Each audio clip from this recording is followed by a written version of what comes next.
So welcome back to my channel Concepts in Detail. So our today's is topic is national power.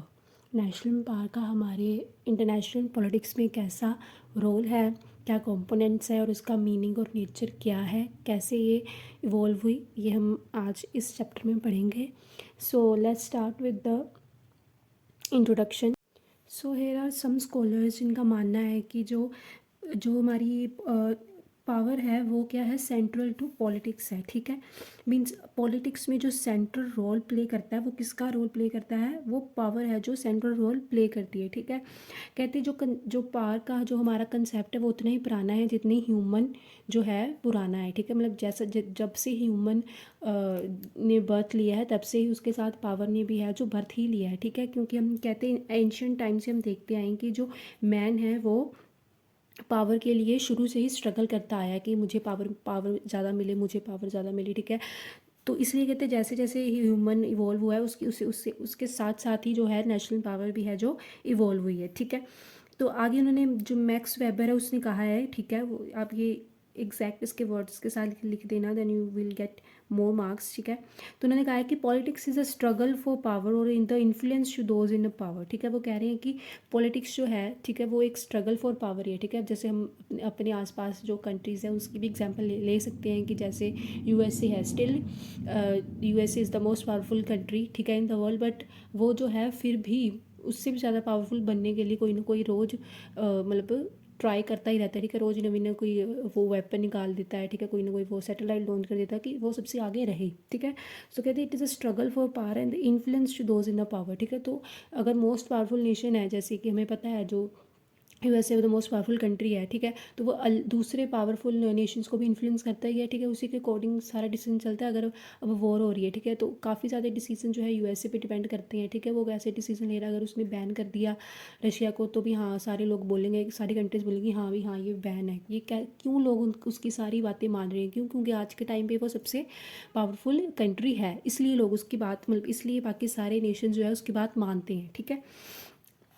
Next उन्होंने कहा है कि today the classification of different states in is also made on the basis of their power such as super power. कहते हैं और आजकल जो है सारी कंट्रीज़ को हम कैसे क्लासीफाई करते हैं, एज उनके पावर, उनके पास कितनी पावर, हम उसके अकॉर्डिंग उनको क्लासीफाई करते हैं, उसका नेम ऐसे देते हैं. जैसे ये वर्ल्ड पावर, वर्ल्ड की सबसे पावरफुल है, ठीक है, वो उसके पास ग्रेट पावर है इसलिए ग्रेट पावर से उसको हम नाम देते हैं. सेकेंड ग्रेट पावर्स है, वीक पावर्स कंट्री है. हम आजकल हर एक कंट्री को ऐसे क्लासीफाई करते हैं. कहते हैं for example today USA is most powerful country in the world. तो हमने उसको क्लासीफाई कैसे किया, हमने उसको ऐसे क्लासीफाई किया कि ये मोस्ट पावरफुल है. ठीक है, तो अगर कोई और वो सुपर पावरफुल है, ठीक है, ठीक है, सुपर पावर भी उसके बोलते हैं कि उसके पास सारी पावरफुल टेक्नोलॉजी वगैरह है. ठीक है, तो अगर कोई कंट्री है जो अभी तक पावरफुल नहीं है तो हम उसको क्या बोलेंगे, वीक पावर कंट्री है ये. ठीक है, इसके पास पावर ही नहीं है. ठीक है, फिर आगे लिखा है कि कहते हैं हम नेशनल पावर का जो मतलब है उसको समझने से पहले हम सबसे पहले ये समझेंगे कि पावर होती क्या है. ठीक है, पावर का क्या मतलब है, जो वो मिल के नेशनल पावर बनती है. सबसे पहले हमें पावर का मतलब नेशनल को हमें पता है, ठीक है, पावर का क्या मीनिंग है. ठीक है, तो इसमें लिखते हैं कि कहते हैं कि मोस्ट ऑफ द टाइम जो है स्कॉलर्स क्या करते हैं, पावर को उसके सिनोनिम से ही डिफाइन करते हैं. ठीक है, जैसे इन्होंने कहा है कि मोस्ट ऑफ द ऑथर्स या स्कॉलर्स क्या करते हैं, वो क्या करते हैं, पावर को बोल देते हैं इनफोर्स है ये, ठीक है, इन्फ्लुएंस है ये, डोमिनेंस है, ठीक है, रेगुलेशन का मतलब होता है. बट नहीं, कहते हैं ये पावर के सारे सिनोनिम्स हैं, बल्कि इन सभी के जो हैं डिफरेंट डिफरेंट मीनिंग है. ठीक है, डोमिनेंस का मीन्स अलग होता है, फोर्स का मीन्स अलग होता है. ठीक है, कहते हैं इन सभी के डिफरेंट डिफरेंट मीनिंग है जो as a synonyms of power use कर लिए जाते हैं. ठीक है, तो कहते हैं इन सभी का डिफरेंट डिफरेंट मीनिंग है. ठीक है, तो जिसकी वजह से जो चार्ल्स मेरियम है उसने एडवाइज किया है कि हमें इन सभी वर्ड्स के साथ कंफ्यूज नहीं होना है. ठीक है, कि हमने पावर को इन सभी वर्ड्स से डिफाइन करके अपनी कंफ्यूजन नहीं बढ़ानी. ठीक है, बल्कि कहते हैं कि जो पावर है वो एवरी डे उसका जो डेफिनेशन है वो चेंज होती रहती है. ठीक है, इनफैक्ट पावर, बल्कि उन्होंने एग्जैक्ट मीनिंग बताया पावर को, उन्होंने power is the ability with the use of which you can get order obeyed from the other. In case they do not obey then they have to suffer severe deprivations. अभी कहते हैं जिसके पास power, उसके पास एक ability हो जाती है कि वो दूसरे लोगों को अपनी जो है डिसीज़न है ओबे करवा सके, मनवा सके, ठीक है। ऑब्वियसली अगर आपके पास पावर है तभी अगला बंदा है जो आपकी बात मानेगा। अगर आपके पास पावर ही नहीं, अगला आपकी बात क्यों मानेगा, ठीक है। आपने ये देखा होगा कोई लोग अगर बेचारे इतना नहीं उनके पास पावर है, बेचारे गरीब हैं, तभी गरीब की बातें क्यों नहीं आगे आती, क्यों नहीं लोग मानते, क्योंकि उनके पास पावर ही नहीं है, ठीक है। जिसके पास आजकल पावर है उसी का ही टाइम है, ठीक है। तो अगर अगर आप उसकी बात नहीं मानते, ठीक है। अब जैसे हम देखते हैं, हम हमारी क्लास में भी कुछ बच्चे हैं, ठीक है, जो क्या करते हैं, जो बेचारे शरीफ बच्चे, उनको क्यों वो ज़्यादा सप्रेस करते हैं, क्योंकि उनको पता है कि अगर हमने इसकी बात नहीं मानी तो हमारे साथ ये बदला लेगा, ठीक है, या हमें कुछ ना कुछ पनिश करेगा, ठीक है। तो इसी कारण कहते हैं अगर आप उस पावरफुल नेशन की बात या पावरफुल बंदे की बात नहीं मानते तो ऑब्वियसली आपको सीवियर डेप्रीवेशन जो है सफ़र से जाना पड़ता है, ठीक है। अभी उन्होंने यूएसए ने भी बोला था रशिया को कि तू वॉर छोड़ दी, उसने नहीं छोड़ी, तो उस यूएसए ने क्या किया, वेरियस सैंक्शंस लगा दिए उस पर, ठीक है, कि यहाँ से बैन कर दिया, वहाँ से बैन कर दिया, ठीक है। इसलिए उसको सीवियर डेप्रीवेशन फेस करनी पड़ेगी, ठीक है। नेक्स्ट, ये वेरियस डेफिनेशंस हैं, ठीक है, वेरियस स्कॉलर्स की, तो आपको जो भी अपने अकॉर्डिंग अच्छी लगे आप उसको यूज़ कर सकते हैं, ठीक है। तो मैंने ये आपको सभी शो करवा दी, so that's you all can get these definitions, ठीक है। तो नेक्स्ट अब हम करेंगे नेशनल पावर का मीन क्या होता है, ठीक है, व्हाट इज़ नेशनल पावर, ठीक है। वो कहते हैं अब अगर आपको पावर का मीनिंग अच्छे से पता लग गया तो आपको नेशनल पावर का जो मीनिंग है वो भी ईजिली अब आपको पता लग जाएगा, ठीक है। कहते we can say that national power is the capacity और ability of a nation with the use of which it can get will obeyed by other nation, ठीक है। तो कहते हैं नेशनल पावर एक ऐसी कैपेसिटी और एबिलिटी है जिसकी वजह से कोई भी नेशन दूसरे नेशन से अपनी बात मनवा सकता है, ठीक है, अपने ऑर्डर जो हैं वो मनवा सकता है, ठीक है।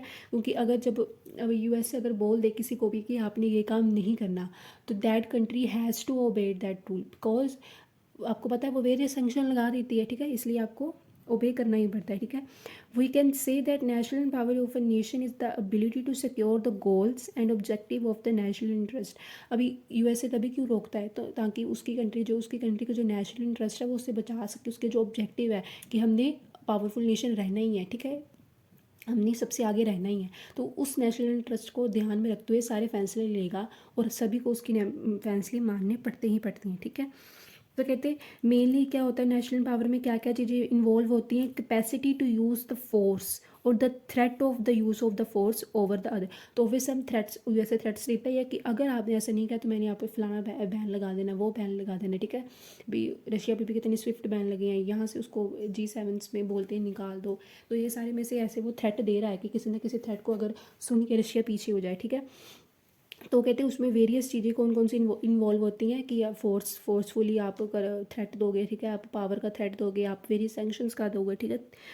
तो ये सारी चीज़ें आप थ्रेट्स इन्वॉल्व होते हैं किसमें, नेशनल पावर में, ठीक है। नेक्स्ट, ये अलग की जैसे पहले डेफिनेशन पावर की, अब डेफिनेशंस नेशनल पावर की हैं, तो आप इसमें से भी कोई भी आप अपनी तरफ से कंसीडर कर सकते हो, ठीक है।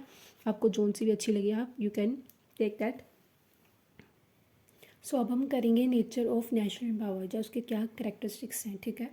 तो फर्स्ट है power is different from the force and influence, ठीक है। जैसे मैंने पहले भी आगे बोला कि वेरियस स्कॉलर्स पावर, इन्फ्लुएंस और फोर्स को एक ही तरह यूज़ करते हैं, बट नहीं, ये बोल रहे हैं कि there is a सर्टल difference between power and force, influence and power, ठीक है। उन्होंने वेरियस कंपैरिजन किया। सबसे पहले उन्होंने कंपैरिजन किया फोर्स और पावर का। कहते कि हमें पता है कि दोनों में डिफरेंस है, ठीक है। कहते हैं फोर्स जनरली मीन्स क्या होता है, फिजिकल फोर्स, ठीक है, जिसमें हमें फिजिकली फोर्स आ जाता है, पुलिस फोर्स आ जाता है, मिलिट्री फोर्स आ जाता है, ठीक है, मेनली वायलेंस आ जाता है, ठीक है। तो इसे हम बोलते हैं फोर्स, ठीक है। तो इम्प्रिजनमेंट हो जाती है, ठीक है, पनिशमेंट हो जाती है, ठीक है, तो ये आ जाता है फोर्स में, ठीक है। ऑन द अदर हैंड कहते हैं पावर में फोर्स नहीं आता, ठीक है। पावर इज़ अ कहते होते हैं साइकोलॉजिकल रिलेशनशिप होती है which is backed by the force, जिसको उसके किसके सहारा मिला होता है, फोर्स का सहारा मिला होता है, ठीक है। मीन्स कंप्लीटली फोर्स नहीं होता, which is backed by the force, ठीक है।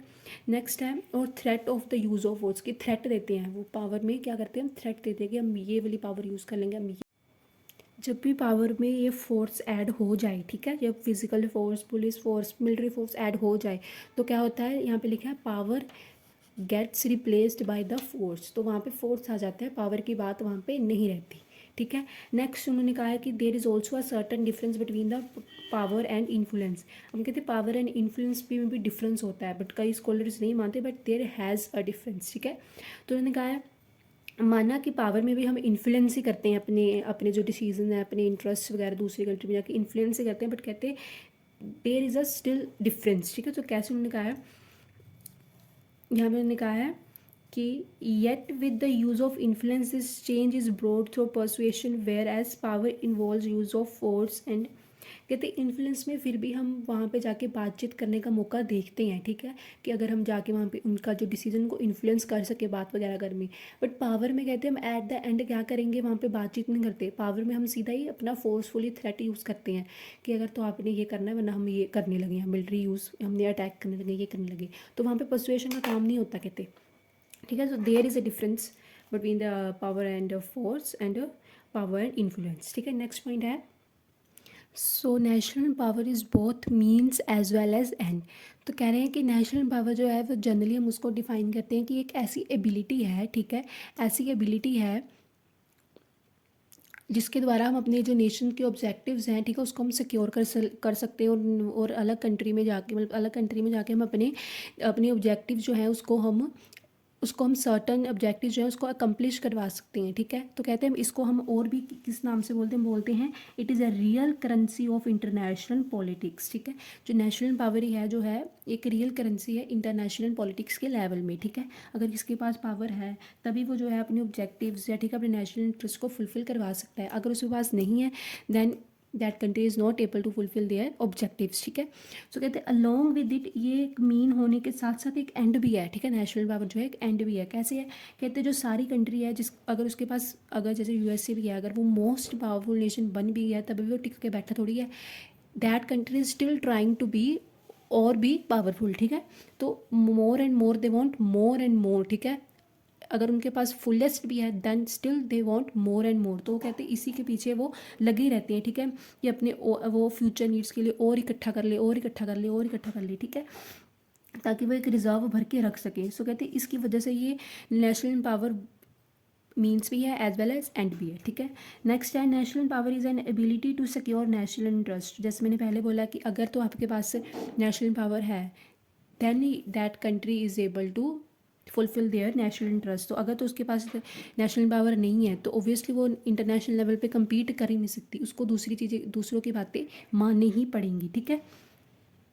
तो यहाँ पे एक लाइन लिखी है, कहते हैं आज के टाइम में, ठीक है, आप किसी की नेशन के साइज़ के अकॉर्डिंग उसको जज नहीं कर सकते, ठीक है। उसकी इकोनॉमी प्रोग्रेस को लेके उसको हम जज नहीं करते, हम उसको जज कहाँ से करते हैं कि उसके पास पावर कितनी है, ठीक है। हम उसके पास यही जज करते हैं कि उसके पास ability to change the behaviour other nation, ठीक है, कैसी उसकी एबिलिटी है अदर नेशन के इंटरेस्ट को चेंज करने उसके पास, और पावर कितनी है, ठीक है। नेक्स्ट है नेशनल पावर इज डायनेमिक, ठीक है। तो इसमें कहते हैं जो नेशनल पावर है ना वो एक डायनेमिक नेचर है, ठीक है। It keeps on changing. कहते हैं कभी भी नेशनल पावर किसी भी कंट्री की सेम नहीं रहती, ठीक है।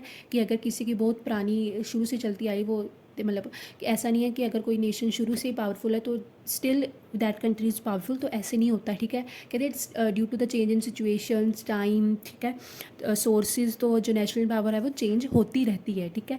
कहते कभी टाइम था कि जो ग्रेट ब्रिटेन था, यहाँ पे वेरियस एग्जाम्पल लिखे, you can use that examples, ठीक है। It will lead to great marks, ठीक है।